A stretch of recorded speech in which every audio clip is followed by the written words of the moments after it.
Vinera Fennes. I haven't played War of Divisions, so I'm not entirely certain, but she doesn't seem to be one of its main representatives. I would have expected the other girl who showed up in the cutscene, Sherry, to be featured. But it just goes to show how little I know about War of Divisions.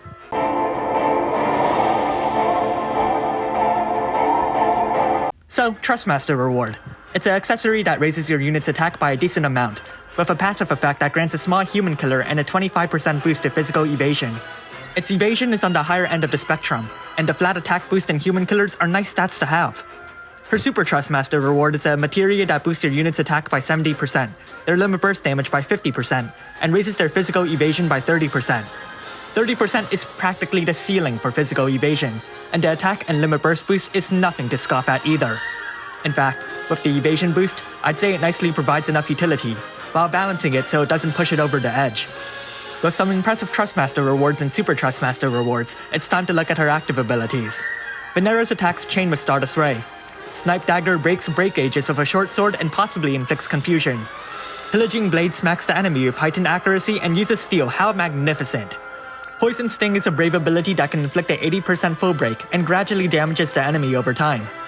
Umbro Dagger deals dark damage, lowers the enemy's dark resistance by 120%, lets Vinera deal dark damage, and fills her limit burst gauge by a little more than 1/4. Heavenly Blade boosts her attack by 300%, her limit burst damage by 100%, completely fills her limit burst gauge, and deals damage that partially ignores the enemy's defense.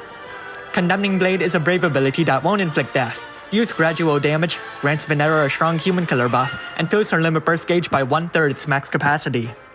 Armor Cleaver is a cooldown ability that inflicts an 85% full break, deals damage over time, and raises her limit burst gauge by 2/3 its max capacity. Marauder's Blade can be used 4 times per battle. It removes all buffs from an enemy, lowers their attacks and magic by a whopping 90% for 2 turns, inflicts an 85% full break which will last for 4 turns, and then deal gradual damage. Onto her passives. With her Trustmaster Reward or Super Trustmaster Reward equipped, she'll gain passive buffs. They're good buffs, with a decent conditional attack buff, a strong limit burst damage buff, 20% boost to physical evasion, and an MP regeneration, so make sure you make use of them. She has a very strong innate human killer, and a surprisingly high boost to her limit burst gauge fill rate. She also has a 25% boost to physical evasion already built in. She has this buff for stealing items, which is kinda nice, and has a counter ability that tries to inflict paralysis and fills her limit burst gauge by a small percent. If you'd like to build her, she'd prefer to hold 2 weapons. Let's look at her limit burst. It's a strong attack that deals gradual damage, but the most important component is the permanent modifier buffs to her other offensive abilities. Time to change forms. Her Brave Shift doesn't have a turn duration, though it has a minor cooldown. For whatever reason, a moon appears behind her, either that or a big blue ball. Regardless, her active abilities still chain with Stardust Ray. Shadowcast is a brave ability that deals damage, lets Vinera evade up to 6 attacks, and fills her limit burst gauge by a little less than 1/2. Shadow Serpent will raise your team's dark damage by 25%, lets them evade 4 attacks, and deals damage. Man-Eating Dagger can be used twice per battle. It grants her a powerful human killer buff, raises her limit burst damage by a massive 300%, and then deals damage that partially ignores the enemy's defense. Before we get to that buff limit burst, let's look at her passives. Her human killer's been set back a bit for an additional Reaper killer buff.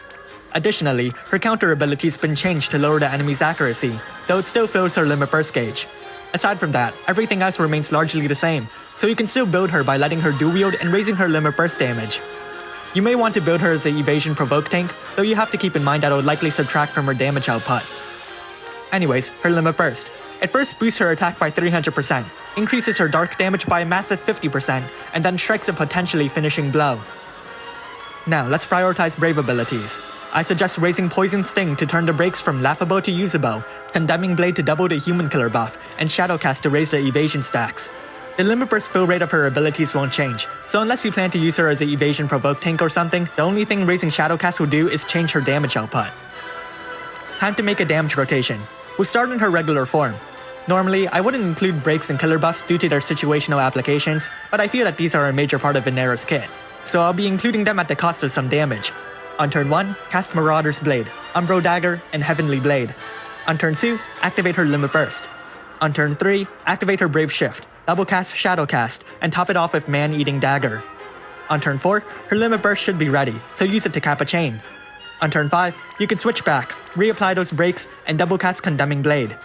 After that, recast her buffs and jump right back into her Brave Shift, where you'll reactivate another set of buffs and let her Limit Burst loose.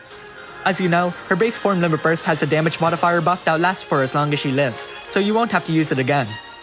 Of course, if you want to save those 4 uses of Marauder's Blade for certain scenarios, feel free to do so and replace it with another break. So how good is Vinera?